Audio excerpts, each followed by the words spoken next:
Greetings, everyone. Welcome to We Charge Colonialism TV. I'm your host, Tierney Cherie. Today, we have another episode of our series interviewing different organizations that are part of the Africa Unity Movement for Decolonization.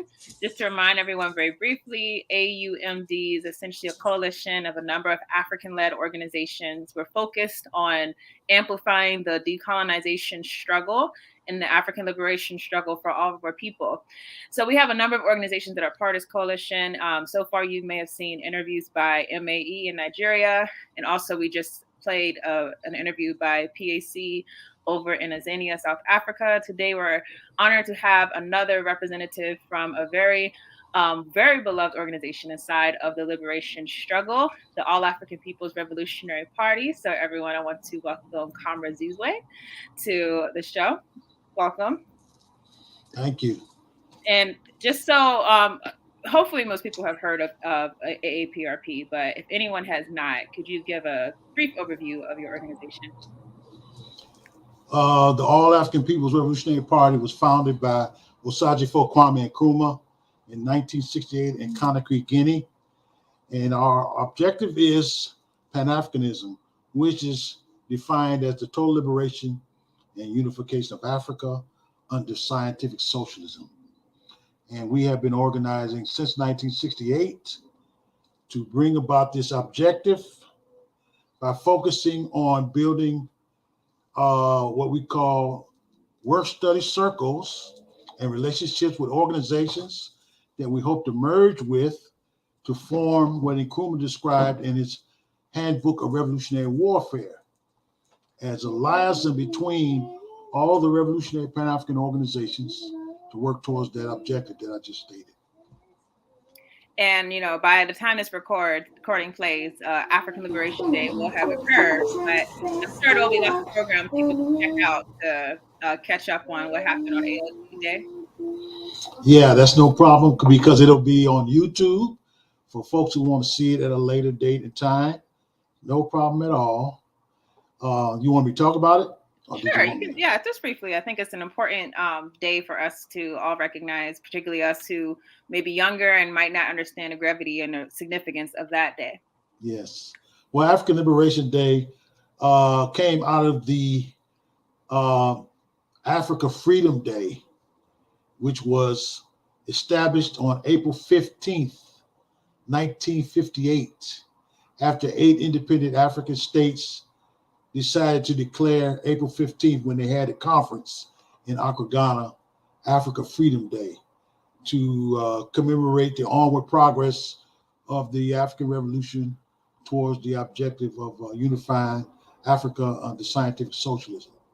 So these independent states declared Africa Freedom Day, April 15th, and as more African countries became independent, by 1963, there was the creation of the Organization of African Unity as a vehicle to unify Africa. And on that day, it was also declared African Liberation Day. Addis Ababa, 1963. Addis Ababa, of course, is in Ethiopia. And so that's the origins of African Liberation Day. And there's been many celebrations since, it's not a celebration, commemoration events that's been occurring since that day around the world. And the All African People's Revolutionary Party has been organizing it in earnest since 1976. And so this program, this event is geared towards working with organizations that want to achieve the objective of Pan-Africanism and building strong relationships between all the organizations and to examine the onward progress that we've made in our struggle to free our people. Absolutely. And everyone, you can Google or go on YouTube, look up African Liberation Day. Yes. Look up, I think Black Power Media, did something last year. So maybe look at that channel or other channels that promote that day, and definitely catch up. Sorry on the background noise. Definitely catch up on what happened with that.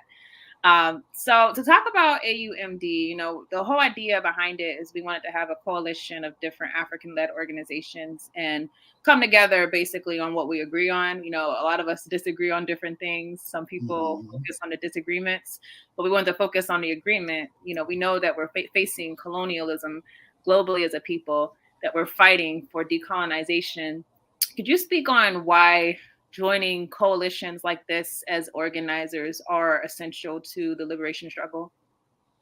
Well, at this point, we need all hands on deck. At this point, we need to get all organizations and individuals to work towards the total liberation and unification of Africa under scientific socialism. Kwame Nkrumah did an analysis of the conditions of African people in his books that he wrote. We believe in the All African People's Revolutionary Party that the Handbook of Revolutionary Warfare is the best roadmap towards that objective.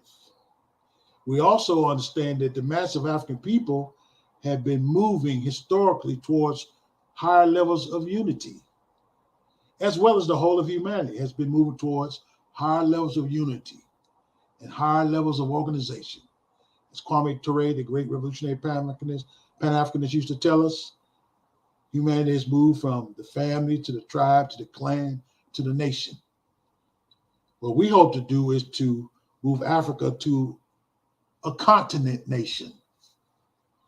And the only way that can be done is by having mass organization.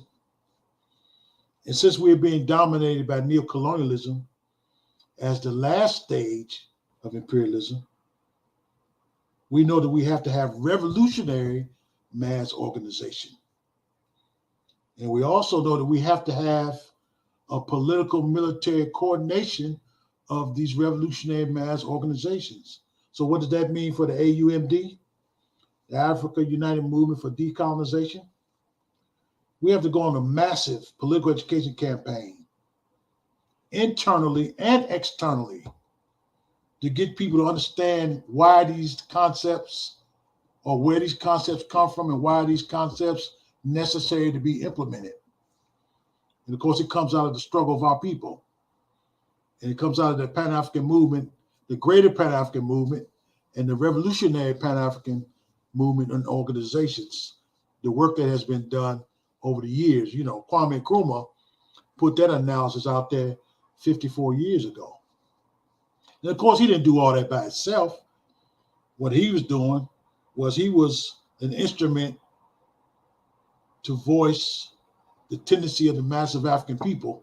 And then he also worked with several revolutionary Pan-Africanists all along the way, such as Aaprp Sekou Touré, such as C.L.R. James, such as George Padmore. In the Fifth Pan-Africanist Congress, there was W.E.B. Du Bois, or Du Bois. There was also Amy Ashwood Garvey. So he was able to bring together these different tendencies, you know, along with these other folks. Paul Robeson, who was at the Fifth Pan-African Congress. All these people who had been working for years to liberate our people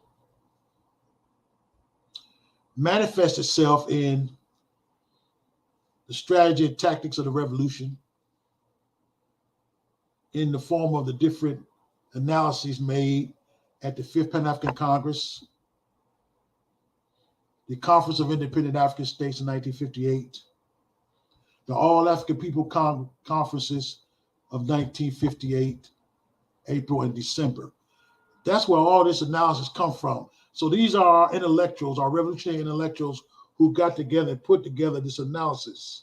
And Kwame Nkrumah was able to use Ghana as the fountainhead, as the base to establish these things in theory and in practice. At the All African People's Conference, December of 1958, he was able to involve 62 different liberation organizations to use Ghana as a base, because as you know, in his independence speech, he talked about how the independence of Ghana is meaningless unless it's tied to the independence of the whole of Africa. So we talk in 1958. Then in 1963, African Liberation Day and the Organization of African Unity. Then in 1968, he wrote the Handbook of Revolutionary Warfare. So we say 54 years ago. So now what the AUMD has to do is to take it to a higher level. Take it from the level of the Revolutionary Pan-Africanist movement, where it was at in 1968, take it to a higher level. And if we look at the conditions of Africa now, it's a dire necessity that we, number one, have continental unity. Number two, we have political coordination of our struggle, because we know, as Nkrumah said, the only way we're going to be able to destroy and dismantle neo-colonialism is going to have to be a political military campaign, armed struggle, on a continental basis and in the diaspora, in alliance with our international allies, in solidarity. Because you see what's going on yourself. I saw what you said the other day on that interview. After that stuff happened in Buffalo, you said, I'm getting the heck out of here. Yep. You say, you get the heck out of here, you go to Africa. Mm-hmm. Yes, so that's what the African United Movement for decolonization should at least address those issues and try to move the struggle a little bit further along within the context of an event that's going to last 2 or 3 days. But we know it's a long-term process, but at least the AUMD could spread information and get those people who participate, those different organizations in this coalition, we can maybe seek to get them on the same page in terms of political military coordination and beyond. And AAPRP is all over the world, really. Your organization is able to contribute the most to the written document that we publish. We charge colonialism against. We charge colonialism of people of African descent. I don't know why I had to blank on that, but you contributed a lot. We had an entry from AAPRP in Ghana. Yes. We had an entry from AAPRP in Guinea-Bissau. Yes. Venezuela was also represented. What are the big takeaways, that your organization want people to walk away with after reading those entries about neo-colonialism, which is this, in many ways, it's the same as colonialism, but in many ways it's different. And we're all experiencing it differently, although it's all a global system. So what did your organization want people who read that to walk away with? Thanks to your hard work, I must commend you, first of all, being young as you are and being as intelligent as you are about our people's struggle. The work that you all have done to put together this conference is one in a series of events that we hope will lead to greater organization and unity, especially among those organizations, by having certain concepts discussed in those different panels. So we hope that a takeaway would be that people will have a greater understanding of what neocolonialism actually is, how it manifests itself today in 2022 and beyond, and even more importantly, how we're going to dismantle it. So those are the three major things I can say right off the top.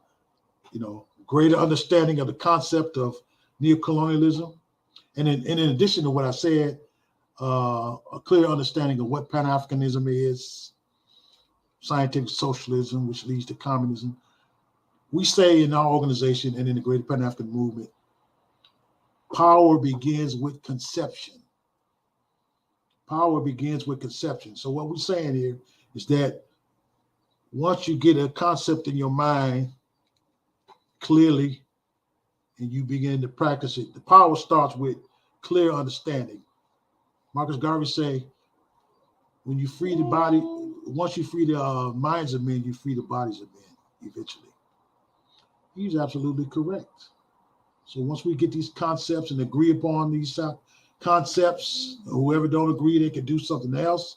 But if we get a hardcore group of people and organizations, more importantly, a group of organizations that agree to certain concepts agree to implement certain concepts and try to achieve certain objectives, which we hope will be the total liberation and unification of Africa under scientific socialism, of course.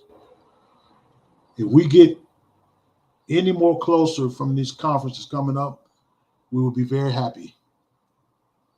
And with those groups that's in this organization, in this coalition, we worked with some of them in the past, and so it looks very good. It looks very promising to me. So we're looking forward to it. Go ahead. So we have two themes of the conference. One is Pan-African Unity or Perish. The other one is Call for the Abolition of Neocolonialism. Starting with the first one, Pan-African Unity or Perish. Your time organizing, how important is the issue of Pan-African unity? A lot of people think that we can do our own individual struggles just as a nation, within ourselves or whatnot, not necessarily think about the international situation. Other people are seeing the commonalities. I mean, it's hard not to see all over the news. Everywhere you see African people are all suffering. So can you speak on the issue of Pan-African unity and why that is essential? When we've been in war. That's one of the things that people have to understand. There's been a war against African people for hundreds of years, maybe thousands. When you're in war, you have to understand certain basic things. Number one is to know your enemy. You got to know your enemy. If we agree that we're African people and we agree that we're in a war, then we have to know our enemy. Our enemy is worldwide. Our enemy has a military structure that encompasses the whole world, and especially in Africa. If we just understand those basic things, then you can see why there's a necessity to have continental unity. That's the minimum. We have to, in order to defeat the enemy, the minimum is to have continental political military coordination, because they're attacking us continent-wide at minimum and in the diaspora.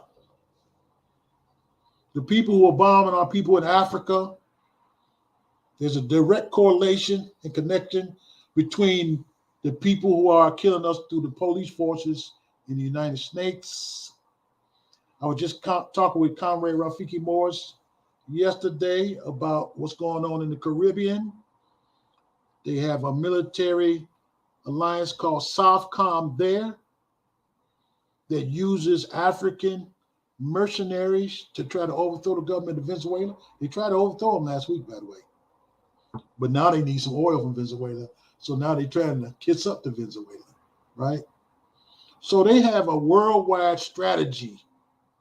And Nkrumah correctly outlines this in the Handbook of Revolutionary Warfare. It's a section in there called The Worldwide Strategy of Imperialism. Please read it if you ain't read it.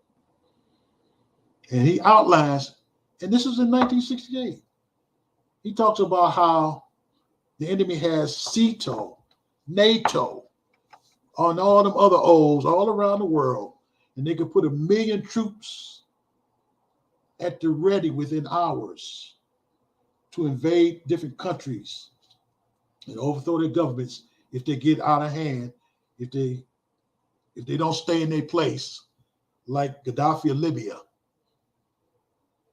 like the president of Ivory Coast, Gbagbo, like what they're trying to do right now between Ethiopia and Eritrea. You don't see it in the mainstream media, but we know about AFRICOM. And what our problem is we look at things in such a disjointed fashion, where I'm Nigerian, I'm from South Africa, I'm African America, always looking at things separate. But we have to look at it on at least the continental scale and the global scale in solidarity with other oppressed nationalities and nations. Don't get caught up on these names of these nation states, because they got an international strategy and they've been working it. And they've been doing some serious damage until we come to realize the necessity for continental unity and wage the armed struggle on a continental level, we're going to lose. We're going to continue to lose and be, and Nkrumah made that famous speech before the formation of the Organization of African Unity. He said, Africa must unite. He gave a book, passed it out. Africa must unite. If we don't unite, they're going to pick us off one by one. And sure enough, he was correct. Because what happened? You started to see coups. Every nation in Africa, and even before that, they overthrew the government of Patrice Lumumba as part of their strategy. And they began to foment coups and counter coups. There's so many coups in Africa. You think Africa, the sub-name is Coups Are Us. You know what I'm saying? So, by the way, we got a tabloid for African Liberation Day. We got an article about coups in Africa. I don't know if you know about it. Please read it. We'll send you a copy of the tabloid. Yeah, definitely check that out. Yeah. So this is what's going on. We have to have a global analysis first and foremost. Understand the worldwide strategy of imperialism.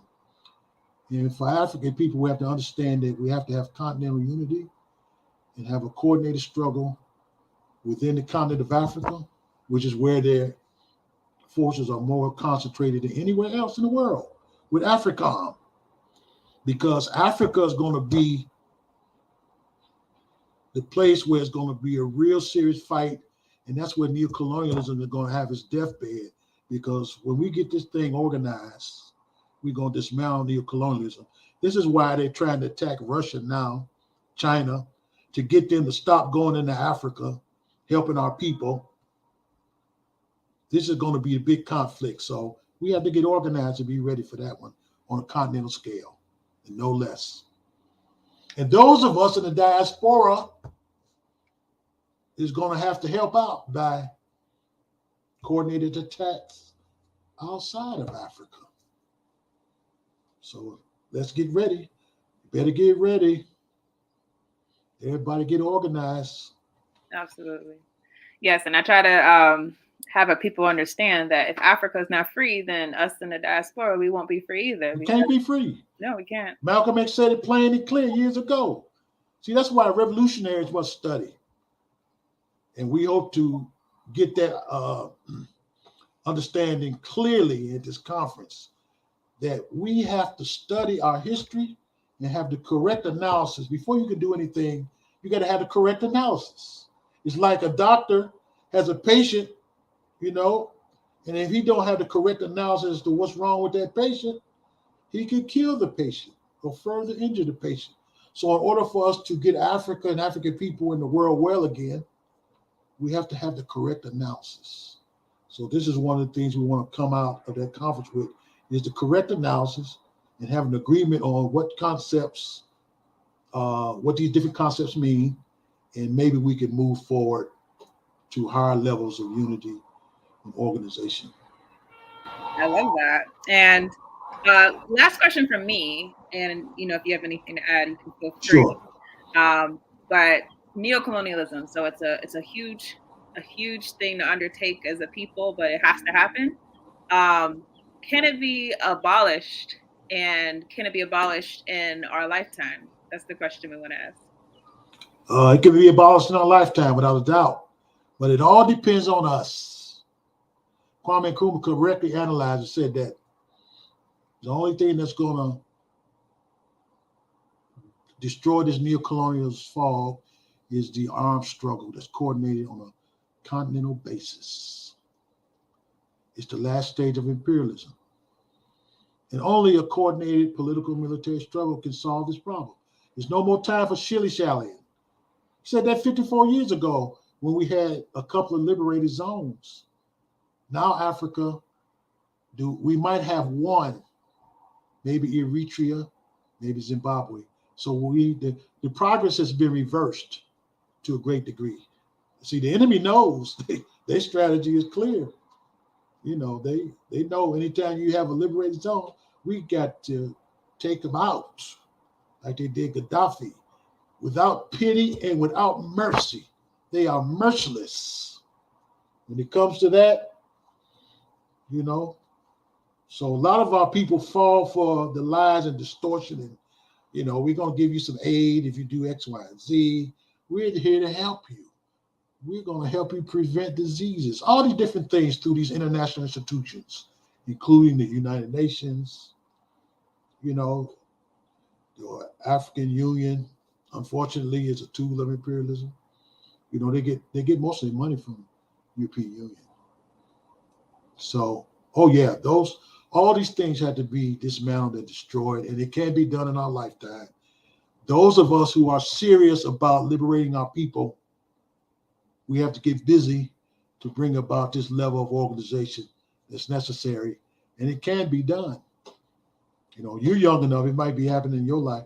I don't know about me, but whatever the case may be, we all have a role to play to move our struggle a little bit more forward and make these great leaps and bounds if possible, so that our children don't have to go through.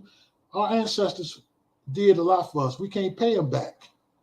How do we pay them back? We make it better for those who come after us, so that the children who come after us won't have to go through what we're going through, like what happened in Buffalo and what's going on in Somalia and Ethiopia. I just looked at the famine in Ethiopia. That is not, why is that happening in 2022? With all the resources in the world, the technology, that stuff should be preventable easily. But it's not, because the forces who control and dominate Africa, the neocolonial forces and their puppets, ensure that Africa cannot protect its people and take care of our people from having drought and famine and bloodshed, war. In fact, they instigated. We got an article on that one too. We got an article on that in the tabloid. It's called Disaster Capitalism. We got an article that goes extensively into why these disasters keep happening in Africa and how they are tied to neocolonialism. Okay, that's all I have. Thanks so much. You're such a good interviewer, and I really appreciate being able to come on and talk with you, Sister Tierney. Oh, thank you. It's an honor for me. It's definitely for not just your organization, but an organizer like you who's been in the game for a long time to help push our people forward. It's always an honor to see the people who were there when many of us were lost and not even thinking about pushing forward. People were laying the groundwork for us. So thank you so much for the work you've given to the struggle. Now, let me mention, we have African Liberation Day, May 24th and 25th, international webinar. We also have regional African Liberation Days in Ghana, in Senegal, in England, in Burkina Faso, and there's one in North Carolina. They're all over the world. Virgin Islands, Baltimore, Maryland, right? So go to AfricanLiberationDay.net to find out all these different African Liberation Days all over the world and find the one closest to you. And as I mentioned earlier, the international webinar will be replayed on YouTube. And I asked Brother Jared if he could put it on Black Power Media, and he agreed that he could show the tape version.